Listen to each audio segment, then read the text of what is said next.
Hey, good morning, everybody. It's about 5 a.m. Tuesday morning. I'll show you some pictures of some of the stuff we were doing yesterday. We had a floor that had to be replaced. And unfortunately, I'm not able to fix it in the manner that I would like to. The reason for that is that we got somebody that's living there, and the nature of the situation, the full scope, is the house wasn't built properly. And I don't know what actually took place, but I know that the property or the house was redone at some time, and they did not structurally build it correctly, okay? And unfortunately, it looks like it's been added on to about 3 times. And normally when you build a house off grade, you basically build a foundation, a floor, okay, flooring system, whatever you want to call it. And it's built in the manner that if you were to raise up, the whole house is going to come up because it's supported, okay? And it's supported evenly. This is not like that. And it's basically that if you did start to raise it up, that what's going to end up happening is that it will start breaking apart because rooms were added on and there's not structure under the whole thing side to side, okay? So we weren't really able to get it up, or what I would like to do is raise it up 2 foot so that it's got plenty of room underneath it, but that's just not practical and it's not going to happen. So you got to make do with what you got, okay? And then you move forward with that. Sometimes life is like that. You know, the big thing though is that we're getting out here, we're making it happen, and regardless, we're showing up. You know, and you're having to ask yourself every time, what is the next right move? What is the best move for me to do? You know, and I have to ask myself that, because one of the things that I found is that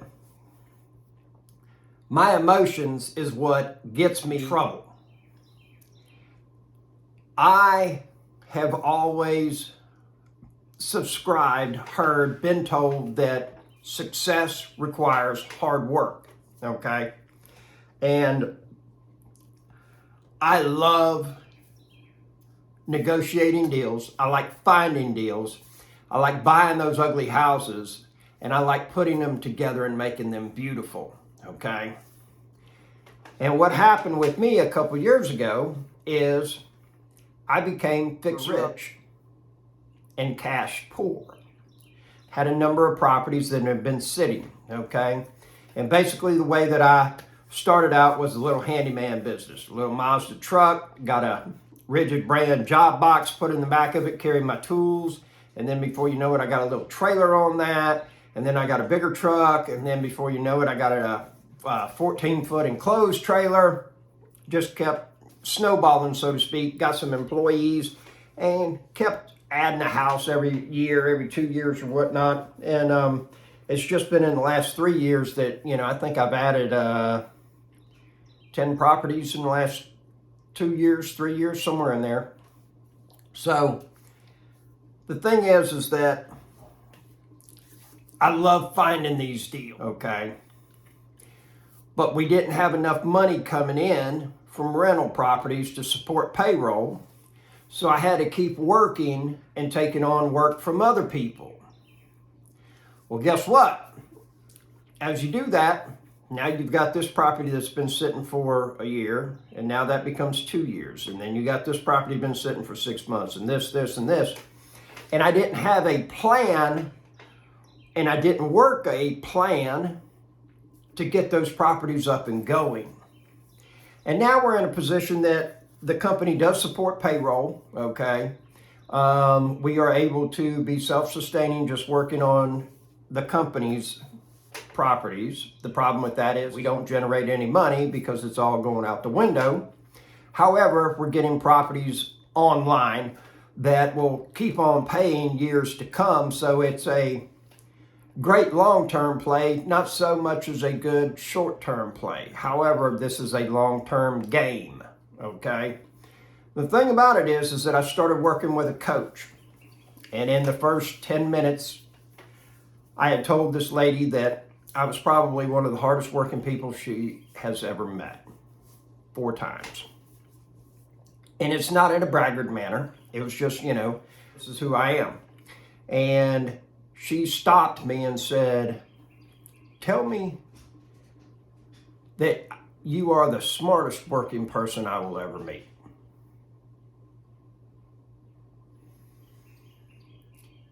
And I was taken aback.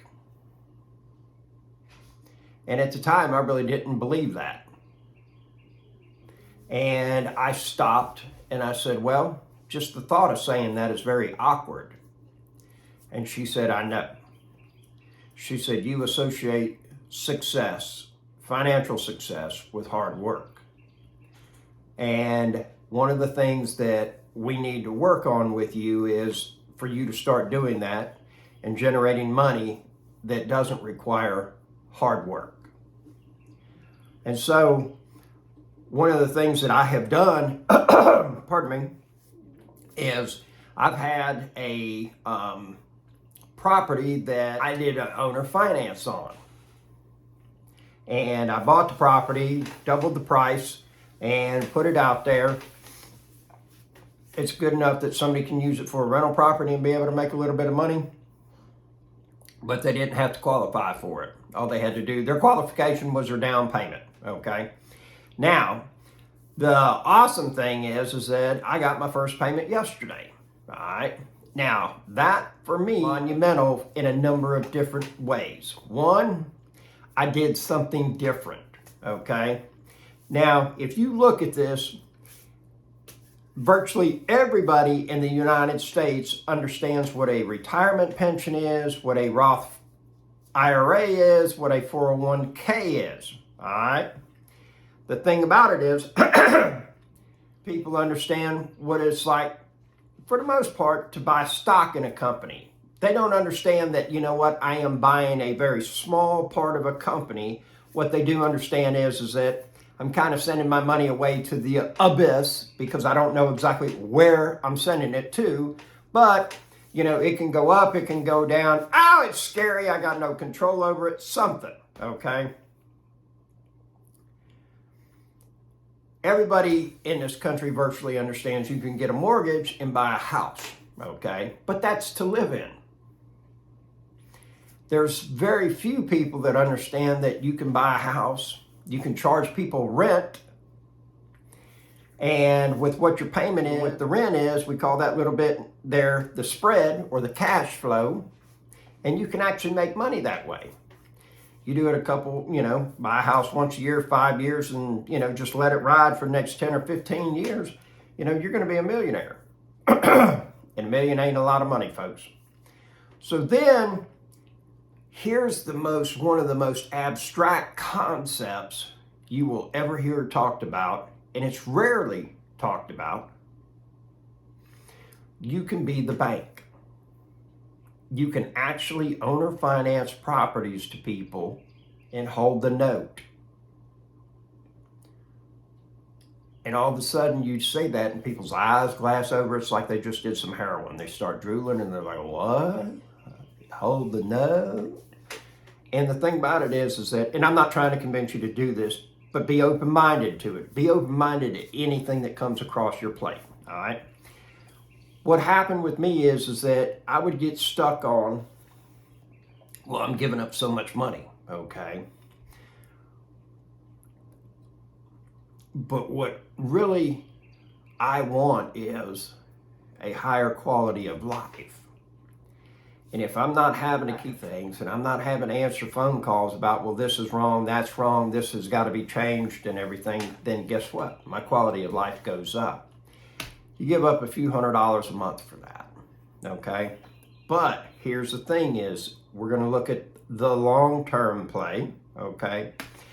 I never have to deal with a vacancy with this house ever again unless I have to foreclose on it. So the thing is that 10% that you have to formulate in your cash flow numbers for vacancy, is more than made up what I give away each that I'm not collecting if I rented the property, okay? And I don't have to go answer phone calls. I don't have to pay insurance on it. I don't have to save money for a new roof, water heaters, none of that kind of stuff, okay? It's no longer my responsibility. All I do is collect that check. And the thing about it is that it's only through a shift in my mindset that this becomes possible.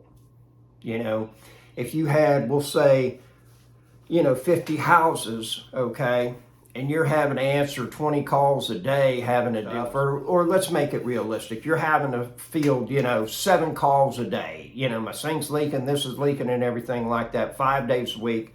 That's 35 calls, that's 140 calls per month, okay?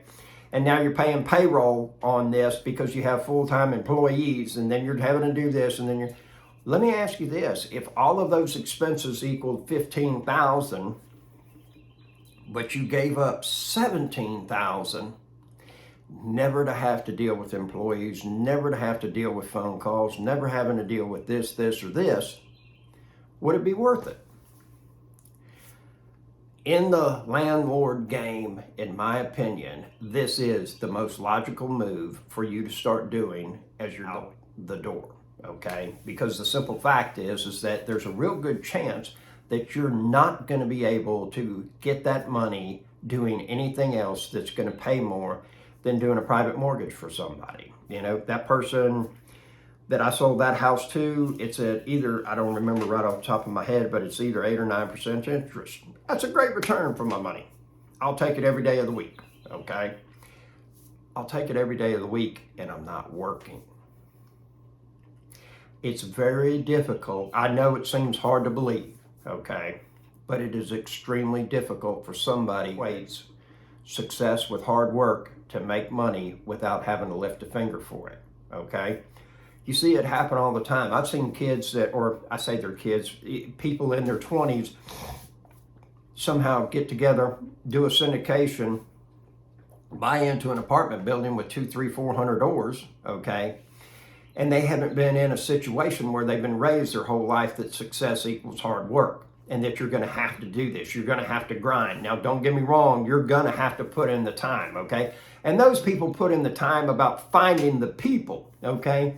What they didn't do is they didn't pick up a hammer. They didn't, cut a piece of wood. They didn't lay some tile. They didn't put paint on the wall. These are all the things that I have done, okay? There's definitely a smarter way to do things, and it's not my way, okay? Hence, that's why I have a coach, all right? So, just wanted to throw this out to you. Expand your horizon. Find somebody that's in a position that you would like to trade places with. Get up underneath them. If they're not into the coaching or mentor game, figure out how you can, ride shotgun with them, how you can, get in their grill. Just, stay beside them as much as possible. Pick their brain and be willing and make offers on how can I compensate you? How can I add value to your life, for giving me this gift of being able to get inside your head. Hope you have a fantastic day. It's Hustle Nation. If you need 15 minutes of my time, free, send me an email and with a phone number, and I will give you a call. Have a great